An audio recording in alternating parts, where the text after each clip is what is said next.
నిన్న ముఖ్యమంత్రి గారు మాట్లాడింది వింటుంటే చాలా ఆశ్చర్యచకితంగా ఉంది.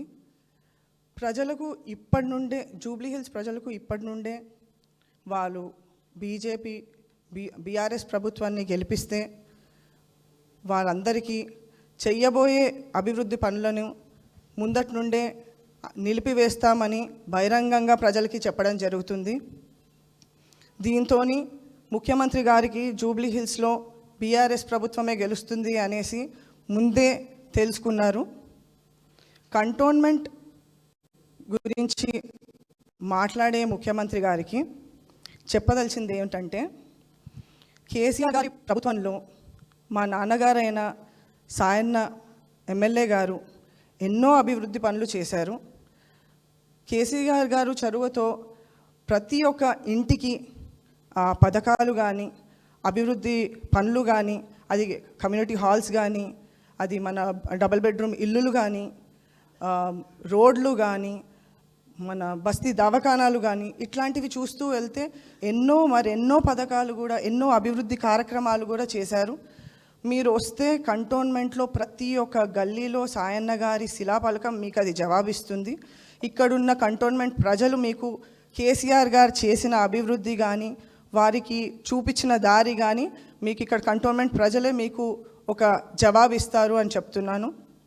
ఇంతేకాకుండా ప్రతి దాంట్లో మన కాంగ్రెస్ వాళ్ళు కంటోన్మెంట్ గురించి మరీ తీయడం జరుగుతుంది.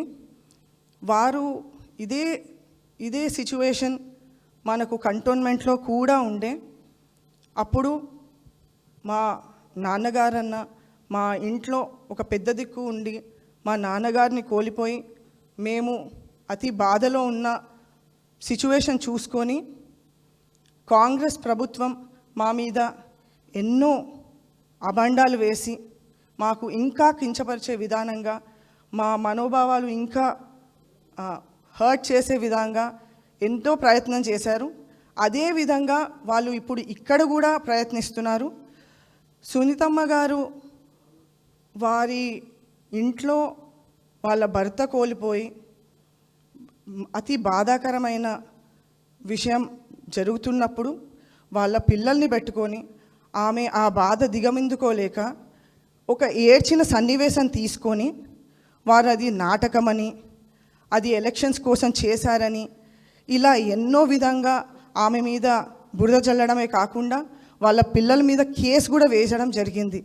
దీన్ని బట్టి మీరు చూస్తే కాంగ్రెస్ ప్రభుత్వం ఒక మహిళ గురించి ఎలా మాట్లాడగలుగుతారో, ఒక రాజకీయంలో ఒక పదవి గెలవడానికి ఒక మహిళని ఎంతంటే అంత కించపరచడానికి ప్రయత్నించగలుగుతారు అని దీన్ని బట్టి మనకు తెలుస్తుంది.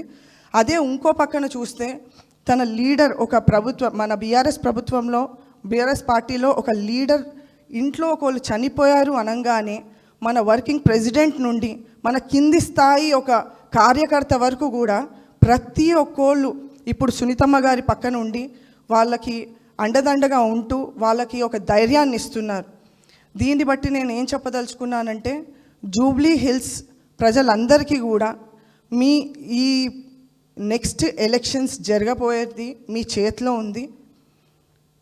ఒక మహిళకే వాళ్ళు రెస్పెక్ట్ ఇవ్వండి, ఒక ఎథిక్స్, ఒక నార్మల్ మారల్స్ లేని, ఎమోషన్స్ లేని, సెంటిమెంట్తో కలిసిపోతారా అన్న మాట్లాడిన ఒక ముఖ్యమంత్రిని మీరు గుర్తుపెట్టుకొని, ఒక మహిళకే రెస్పెక్ట్ ఇవ్వని ఒక ముఖ్యమంత్రి, అటువంటి ప్రభుత్వాన్ని మీరు గెలిపిస్తారా?